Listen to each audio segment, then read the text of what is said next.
You're listening to the Cyberwire Network, powered by N2K.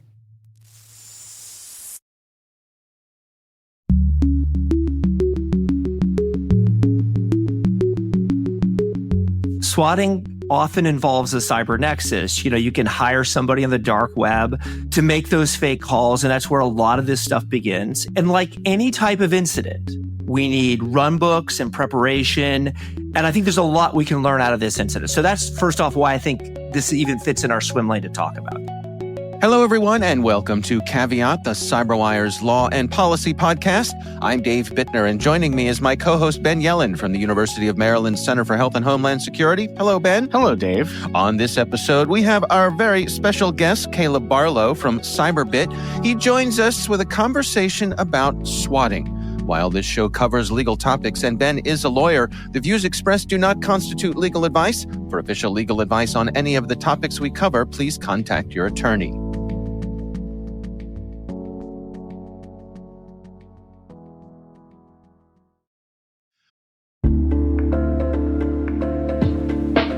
Hey everybody, I want to take a few minutes here and talk about our sponsor, Splunk. You need to keep operations humming around the clock, but potential disruptions are everywhere. Splunk helps you predict problems and find and fix issues fast, so you can reduce risk and ditch downtime. The world's largest enterprises rely on Splunk's unified security and observability platform to become more efficient, resilient, and innovative. With Splunk, you can react quickly, evolve faster, and be ready for anything. Stay ahead of disruptions. Learn more at splunk.com/resilience.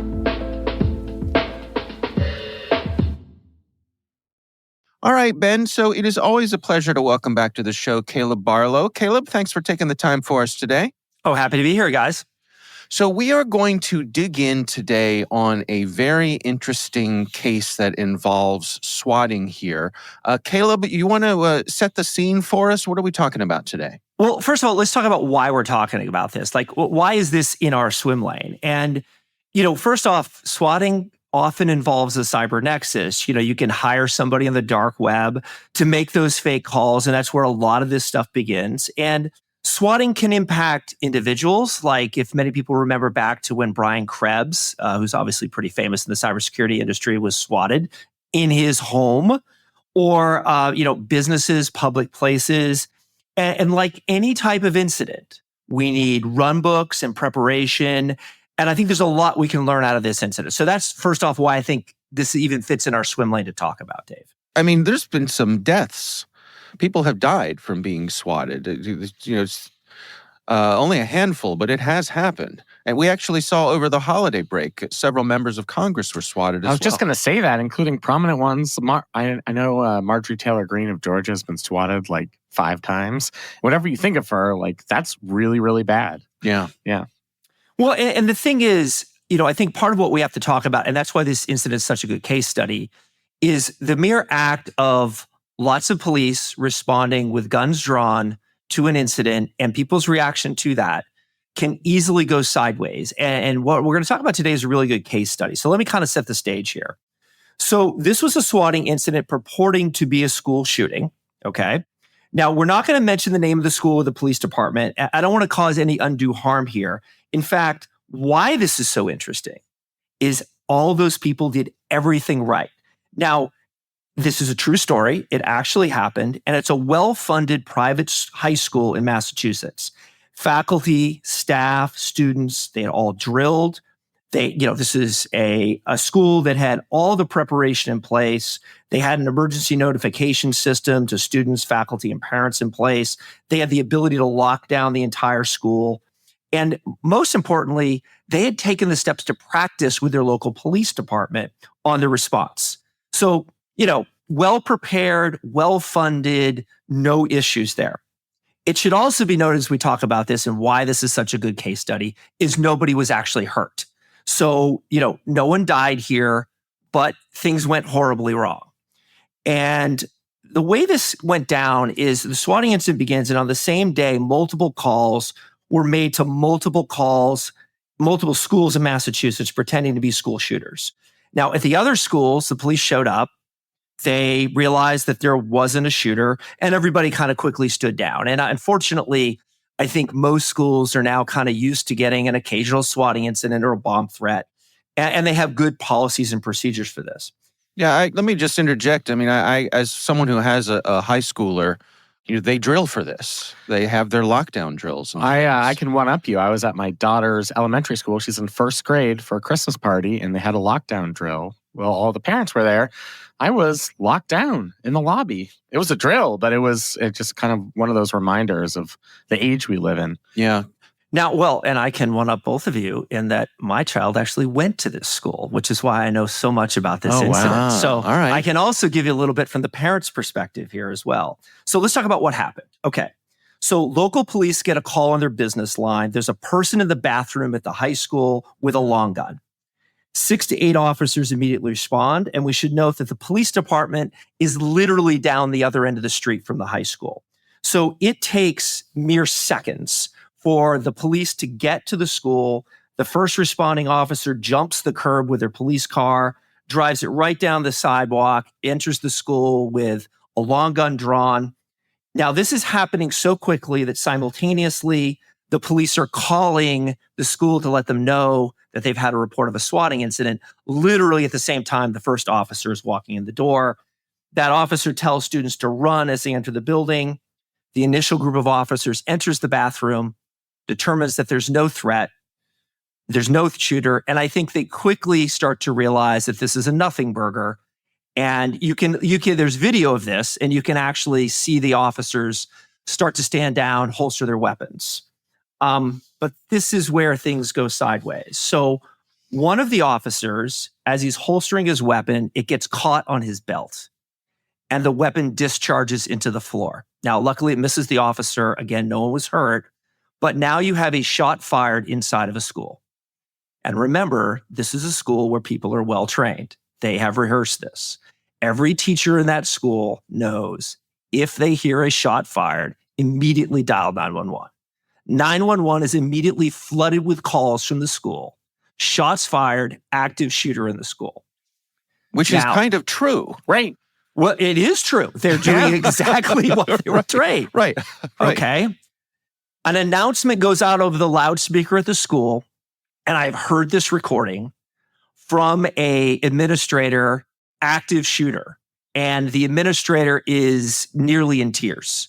So you can imagine the reaction that this then causes across, and this is a campus, it isn't just one building, across the entire campus.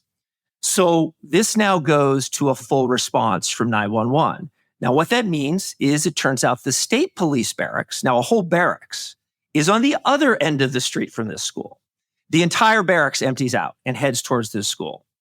12 local police departments immediately self-deploy because this is what they're trained to do.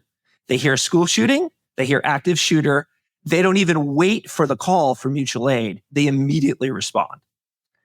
Now, what also happens, though, is in every classroom where this announcement has gone out over the loudspeaker, they're trained flee, hide, or fight.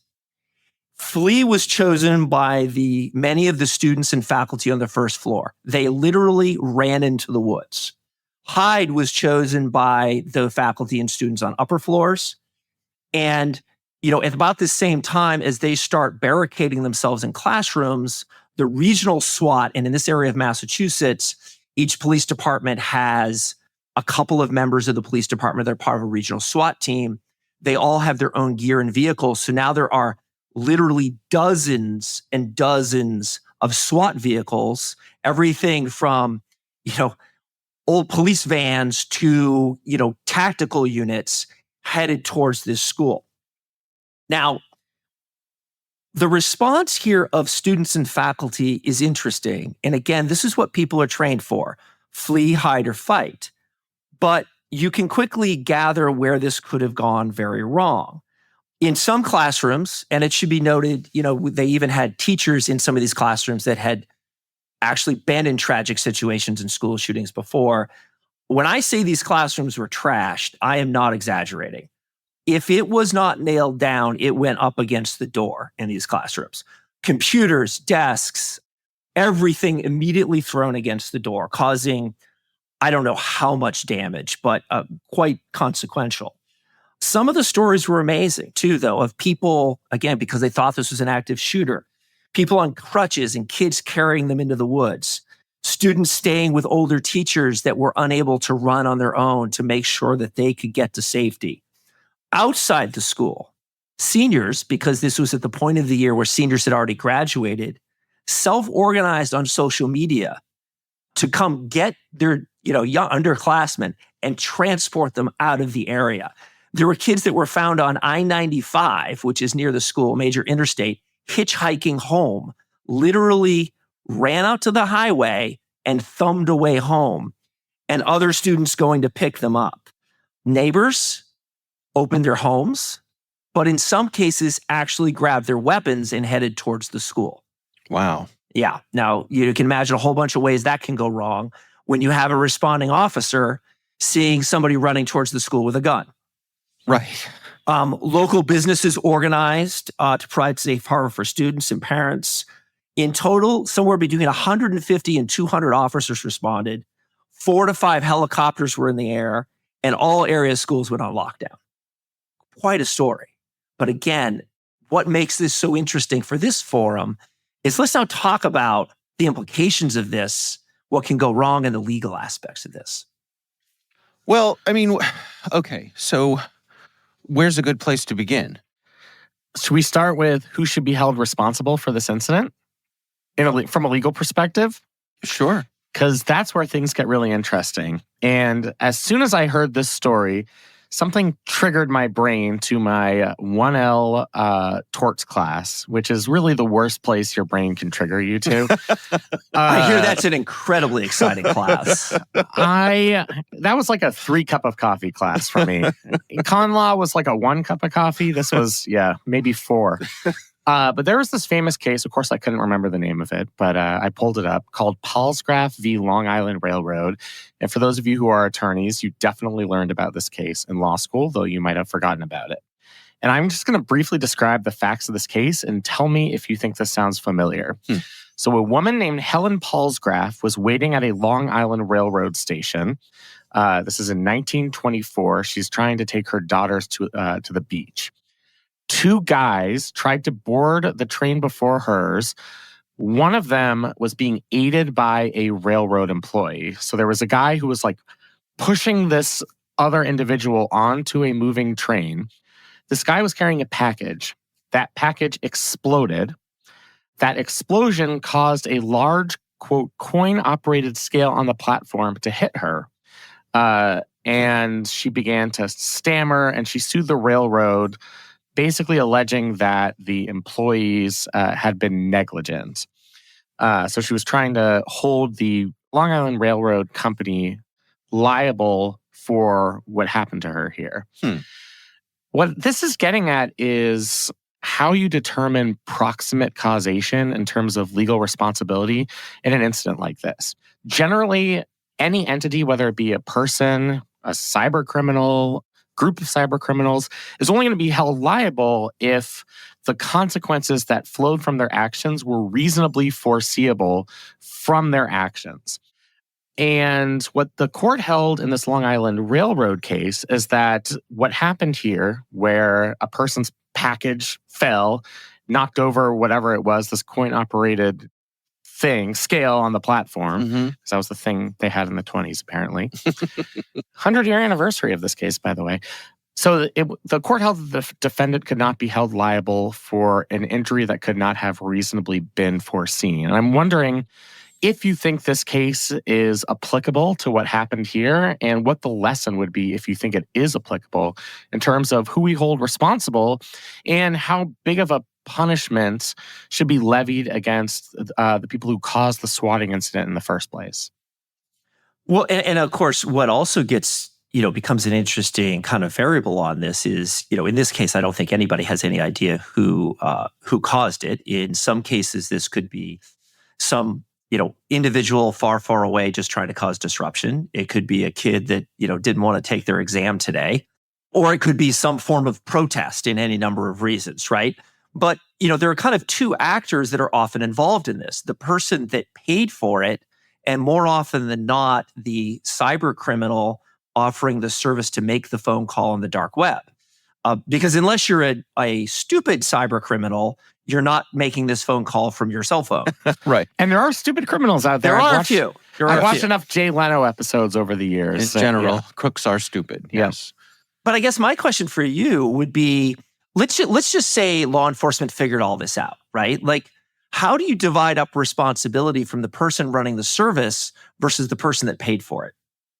That's a really interesting question. I mean, I think they should both be held liable because it's somebody who had a criminal state of mind and is an accomplice here, basically solicited somebody else to commit the crime, and then the person who committed the crime. I mean, I think it's like hiring a hitman. Yeah. And in that case, the person who hires the hitman, if that person solicits the crime, they can be held responsible for that same predicate crime. So if I solicit Dave to commit a murder on my behalf, Dave is criminally liable for that murder, and I am criminally liable for that murder. The solicitation merges with that substantive offense.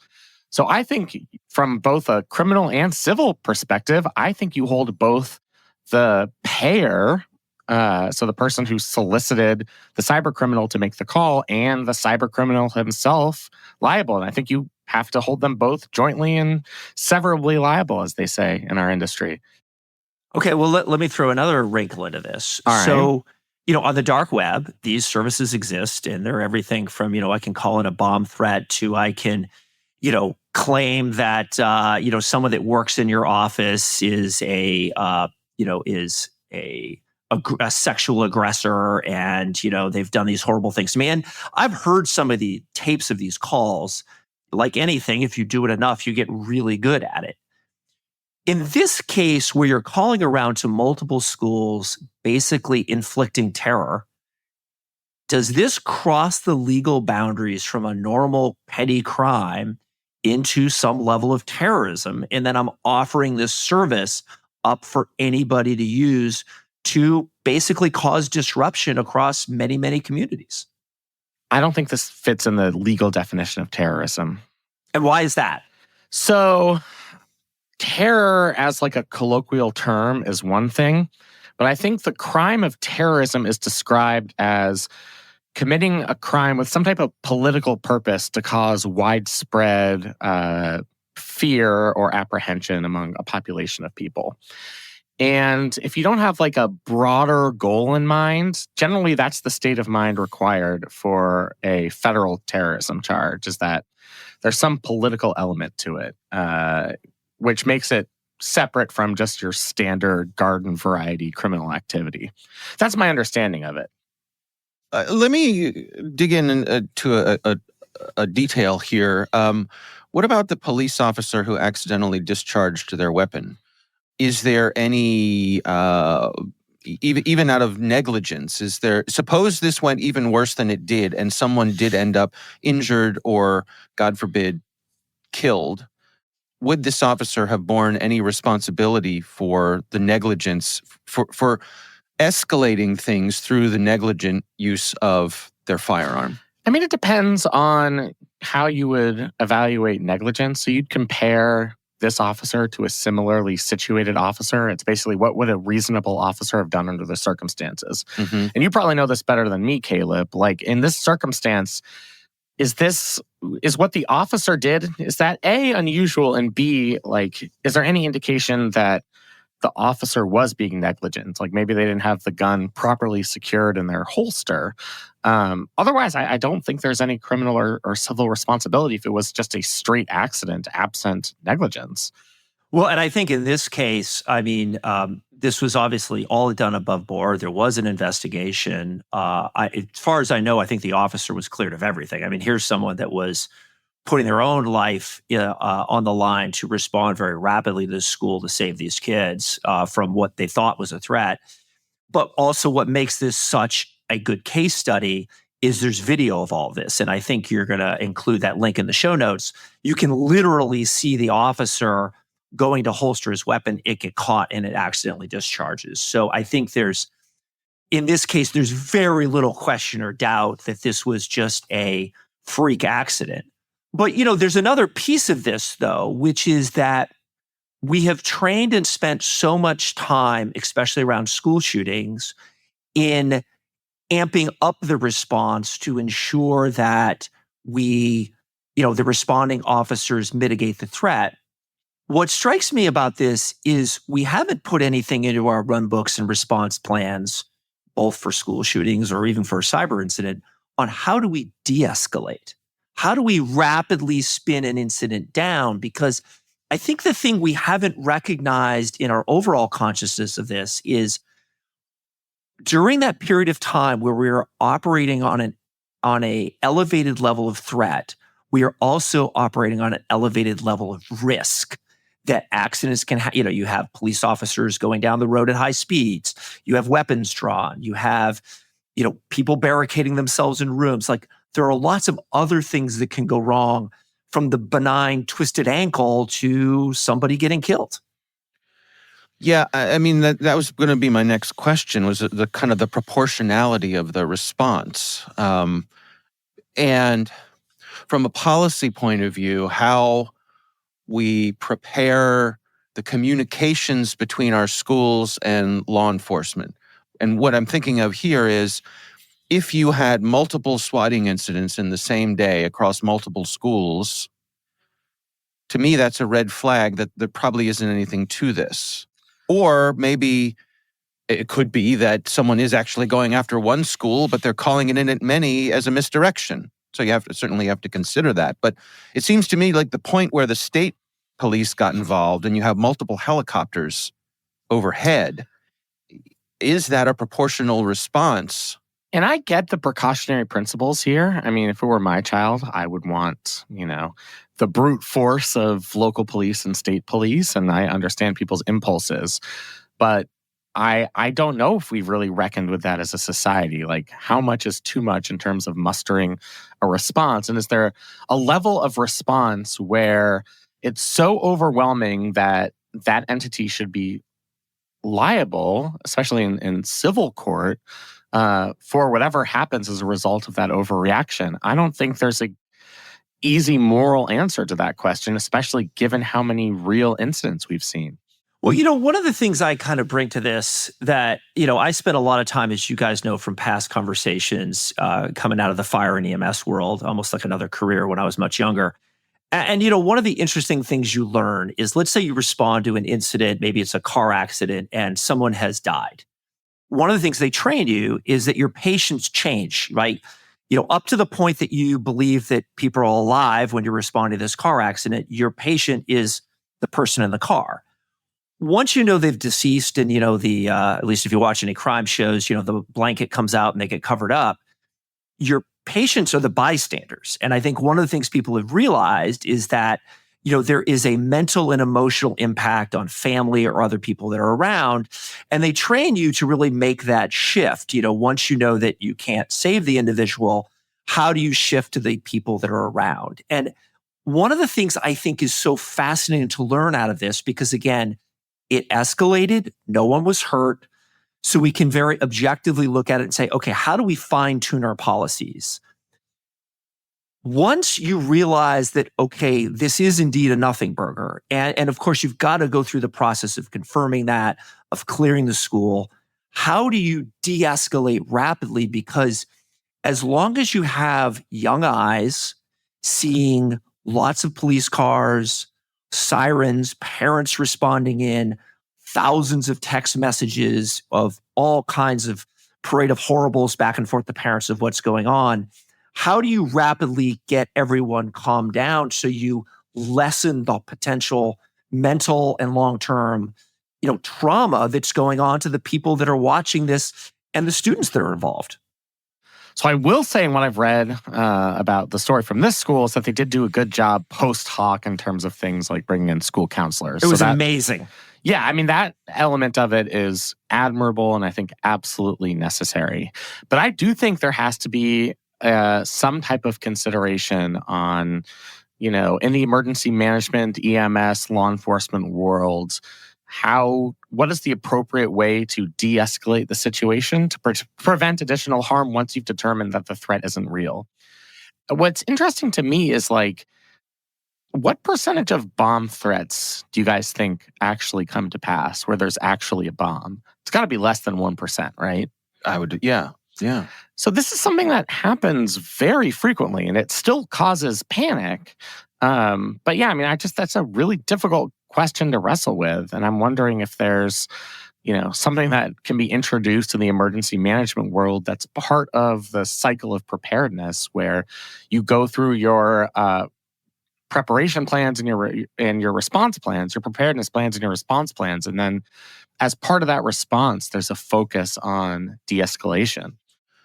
Caleb, I'm curious. I mean, as someone who, this was your community, and as you unpacked this after the fact, what was your thought process of considering how appropriate the various levels of response were? I mean, it seems to me like you have two levels of thought here. You have the emotional response of your child being in the middle of something like this, but then beyond that, when you get past that emotional response, there's the rational response of, let me step outside of my role as a parent, and how do I feel? I'm curious, did you go through those two those two avenues? I really did. I mean, the first thing that happened is I'm working, and I hear a scream from my wife upstairs because she got a text from our son, active shooter, I love you. Oh my gosh. Yeah. What do you do with that? Now, okay, I would at least like to consider myself someone that's calm under pressure. And I said, all right, first of all, we have no idea what's going on. And my wife's first inclination was, we need to head to school. I'm like, no, let's find out what's going on first. So, I turned on Broadcastify, where you can hear, fire and EMS radios. And I could immediately hear what was going on. And I went from 0 to 60 in about 10 seconds because I realized, oh, this actually is real. And then I hit my son with kind of, all right, let's break out my own run book on, okay, where are you? Where are your friends? Barricade yourself or get up above the ceiling tiles. And luckily, we were able to maintain texting communications back and forth through most of it, mainly because he was on the second floor. One of the big lessons learned out of this, and I should mention first and foremost, the reason why I wanted to kind of bring this up as a case study is I truly believe everybody did everything by the book. Like this what's so great about this is there really isn't a criticism you can lay on what anybody did, but we should all still take a step back and say, how could we do better, right? This whole de-escalation issue came up. And I think the other thing that came up that I hadn't really thought about is, you can imagine people don't really worry about the ability to have good cell signal in schools, because if there's not a good cell signal, like there isn't on the first floor in most of these buildings, that's advantageous because kids aren't on their phones all day. But I think a lot of the parents' viewpoints really changed on that wait a second, not having the ability to communicate and know what's going on changes the response amongst parents in a very dramatic way. The other issue is what happens if something was happening in, classroom 5 and you can't get a cell signal to direct responders to the right place.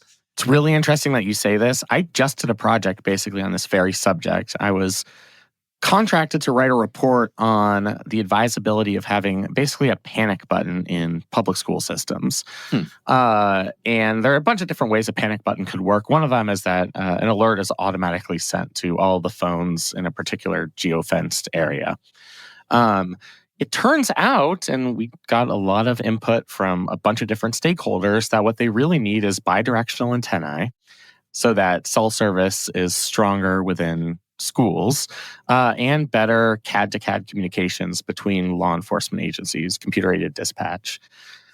It's like one of those things where, did we solve the terrorism problem after 9/11 by engaging in a 20-year war in Afghanistan? Or was it as simple as we reinforced cockpit doors so that it was much harder for people with box cutters to get into the cockpits? And so sometimes I wonder if it's like, maybe it's just these little things like improving cell service or improving communication infrastructure among these agencies that might actually be more effective in solving the problem than some of these radical solutions that are going to be polarizing and difficult to implement. Well, the other thing I think we learned in this case study is that the community is going to respond. It's not a question of if, they're going to respond. Now whether that's a business, in this case, it was a grocery store opened their parking lot and their lobbies so that parents had a place to collect their students. It was neighbors. So if the community is going to respond, you probably want to make sure they respond appropriately. And the one example I use in this case is the neighbor that kind of got their weapon and headed towards the school. Now, on one hand, there's part of me that wants to applaud that because, you're taking this selfless act to make sure that these kids are okay. On the other hand, I could see where that could have gone horribly wrong if seen by a responding police officer, right? So, I think part of this is also engaging the community. And the way to do that is through cell phones to say, hey, there's something going on here, shelter in place, or be aware of this. The good news here, I think when you engage the public, this is one of those events where when people are engaged, they're going to step in and help, but you need to be able to guide that help, or it could go in all kinds of bizarre situations. Another example being literally there are a bunch of seniors that drove back to the school to go pick up their friends. Okay, on one hand, incredible selfless act. You want to applaud the fact that, all of these seniors realized their friends were in trouble and self-organized. On the other hand, you were literally driving yourself back into the target zone, or what you thought was the target zone. What are you doing? So, I think community engagement's critical. We're going to take a quick break here, but more from our special guest, Caleb Barlow, when we come back.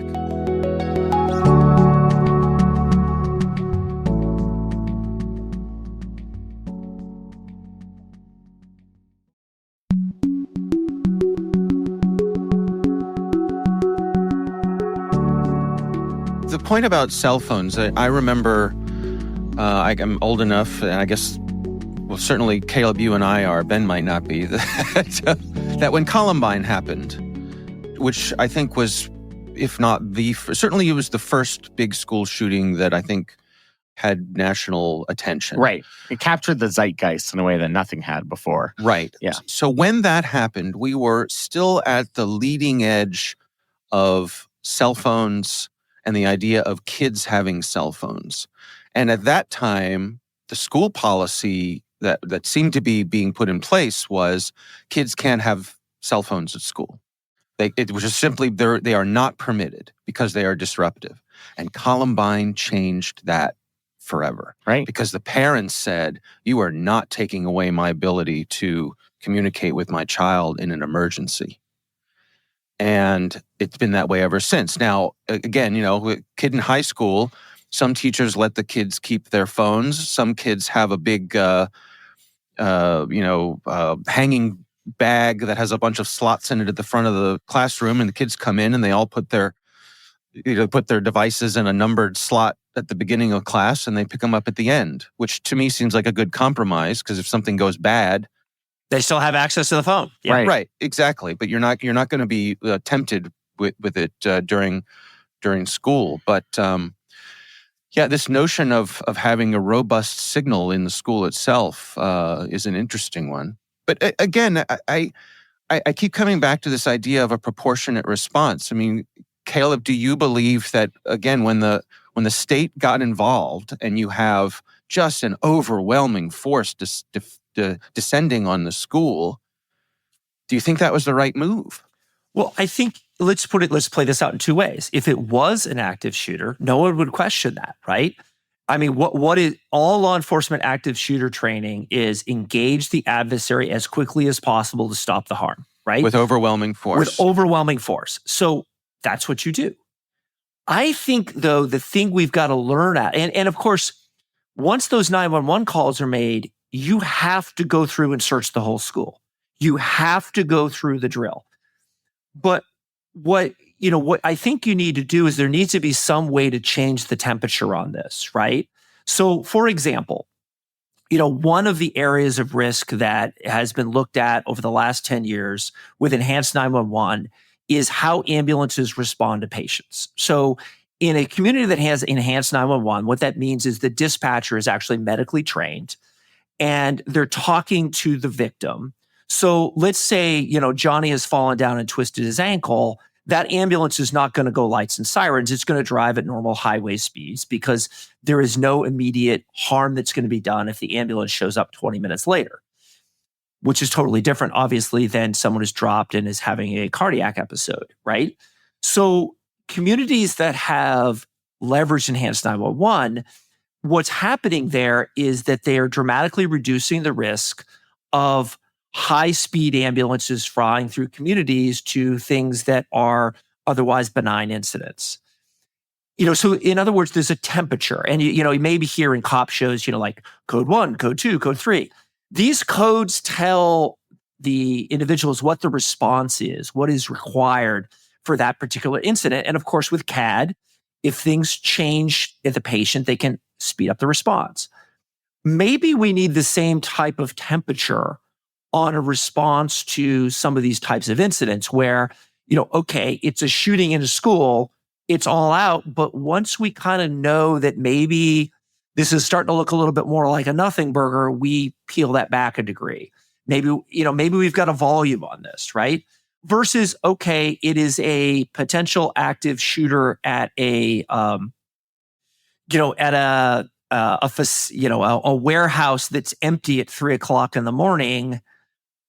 Maybe that's a slightly different response. And I think the other thing is the minute you say active shooter in school over police radio, it doesn't matter who that law enforcement officer is. They're going to that school as fast as they can. And that's what we want. But how do we turn the volume back down once we know that maybe it's not as elevated as we think it is? Do you have any sense for, to what degree did law enforcement have access to the school's surveillance cameras? Is there any real-time access? I have no idea, but I highly doubt it. Yeah, I do too. But I think that's an interesting thing to consider in today's day and age. What difference or how advantageous would it be for law enforcement to be able to bring up the cameras remotely? That police officer who's going to be first on the scene in their vehicle to be able to bring up the lobby camera. It's not a crazy idea that technology would be possible. Of course, obviously schools don't have all the money in the world, but yeah, but this is a really interesting question you're posing, Dave. Okay, on one hand, in an emergency response, I could see where that would be incredibly valuable, right? And in the case of this school, again, well-funded private school, they've got cameras everywhere. I'm sure there's some central feed for all of this. Okay, well, this is a law, policy, and privacy podcast. What happens if the cops on an idle Tuesday are sitting in the office and they see, Johnny smoking weed in the hallway? Do they respond to that? Right. Yeah. Another thing that comes to mind, a question for you is, to what degree did the school have its own security team? Right, because all public schools, at least in Maryland, I know have SROs, and I'm sure that's... Right. My kid's high school has a police officer on site all the time. My understanding, so first of all, it's a private school, so they have their own private security and capabilities. I do not know what those are. And even if I did, I wouldn't talk about it, right? Because I'm sure that's something they want to keep private. They also have I know they have very good relationship with local law enforcement. But let me give you but here's the interesting thing. Let me contrast this with the school that my daughter went to. So this was my son's school. My daughter's school is also a large private school with a large campus. They have kind of one private security officer that's, kind of drives around and makes sure kids aren't doing things they shouldn't be doing at 3:00 in the morning. But, there's no armed presence. More importantly, there's no locks on the doors during the day. My son's school where this incident occurred, there's locks in every door. Every kid has to have a badge on them at all times. It's a pretty, you walk around, you're like, this is a very secure place. Right. I can't just walk into my son's high school off the street. You know, you have to buzz in and Right. state your business, and then they let you in. Versus my daughter's school is basically an open campus. You could be anybody walking around that place. You know, I think that is also an interesting question in this. What is the standard? How does that standard get enforced? And is there eventual liability if you're not following a certain standard? Well, I mean, look, let's go to the view from space, right? And say that I think one of the things that's hard for me personally to accept is that this is where we find ourselves at all. Right. That 100%. having grown up in a I think world we can where, all just stop and acknowledge that. Yeah. well, yeah, I mean, I know my experience, you know, my middle class upbringing in the suburbs, going to public schools, I never thought of school as being anything but a safe space. And so this idea that of lockdown drills and that is the thing we have come to accept rather than coming at the other problems, which we don't have time to get into in this podcast today. But I think we all know what they are in terms of the availability and use of weapons and so on and so forth, which is this uniquely American problem. That instead of coming at that, because of the political realities that we face, we are unable to come at that. And if just to add an editorial little bit here, to me, our nation lost its soul a bit after Sandy Hook. The idea that someone could come in and gun down our toddlers, and we really haven't done much about that since then. I'll just let Dave take all the angry emails on this one, by the way. Oh, yeah. And I know I'm putting it out there. Yeah. And, I said, that's my opinion. But it frustrates me and it boggles my mind that we can't do a better job with this. We cannot protect our children in schools, and that instead they're faced with the trauma that you described, both for the kids and Caleb, you as a parent and your wife, to get the message that there's an active shooter at the school. I don't know what that's like as a parent, but I cannot imagine things that could be much worse. And yet here we are, and we're preparing for that rather than what every other civilized nation in the world seems to be able to do and not have this be a thing. So I'll get off my soapbox. But we are here, right? I mean, well, that's the thing. It is the reality of where we are. So we have to deal with what we've got. And yeah, you're absolutely right. We have to be realistic. And this is, and let me say, I mean, I think everybody is in good faith trying to deal with this. The law enforcement people, the teachers, nobody's put in a good situation. The parents, but it just makes me sad. Yeah, I mean, that is the very important 30,000-foot view that I think we can't ignore. But as you say, Caleb, like, we are in this world. And so given the fact that the three of us can't change gun policy in this country, I do think having a worthwhile discussion about what to do in these scenarios and how do we react and how do we mitigate harm, I think is just a very important conversation to have. So let me wrap up with this, Caleb. Has anything changed in your community? Having been through this experience, has the school, has law enforcement, have the parents, what happened after the fact in terms of the conversations about this and people reevaluating best practices or saying everything went well and we should continue to operate the way that we have? Well, I think, first of all, I think the school did an exceptional job in kind of handling this, and it is never a good situation. But what is so powerful, I think, out of this situation is that it's a very good demonstration in my mind that the investment made in preparedness, the investment made in training, the investment made in making drills all came through and worked when something still went horribly wrong. This is a horrible thing to think about, but I would purport that had that investment not been made, had administrators not imagined what their worst day looked like, had there not been a relationship with the local police department, this could have ended way, way worse. So, my hope in kind of bringing this story here and talking about it is it gives us the opportunity to do two things. One, recognize, as we've talked about with cyber, as we've talked about other things, preparation matters. And hot washing these incidents when they do occur to look at every little element that could get fine-tuned matters, right? I think the second thing to recognize with this is that the victims are far bigger and far broader than just the people in that school. And maybe it's time to start thinking about all of that community in our response plan. And in particular, this idea of maybe there's some sort of de-escalation protocol. And that even comes in when we have cyber incidents. Like, how do you shut it down? How do you turn down the team when you realize you've got nothing? That isn't in most plans today, and I think it needs to be.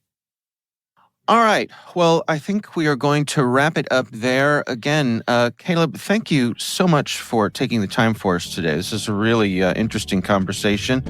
Again, Caleb Barlow is the CEO at Cyberbit and a regular welcome guest here on our show.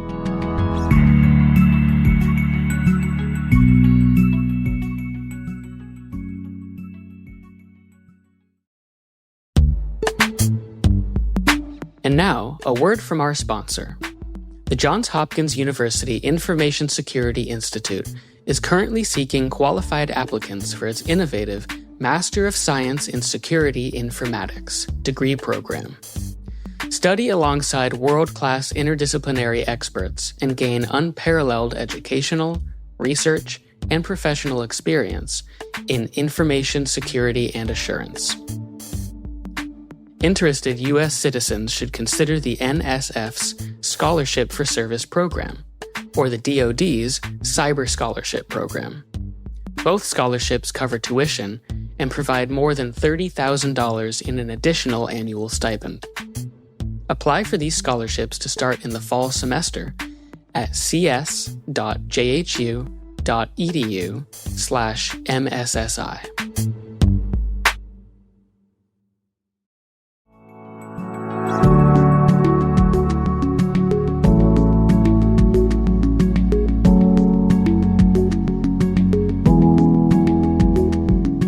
That is our show. We want to thank all of you for listening. A quick reminder that N2K Strategic Workforce Intelligence optimizes the value of your biggest investment, your people. We make you smarter about your team while making your team smarter. Learn more at n2k.com. Our executive producer is Jennifer Iben. This show is edited by Trey Hester. Our executive editor is Peter Kilpie. I'm Dave Bittner. And I'm Ben Yelin. Thanks for listening.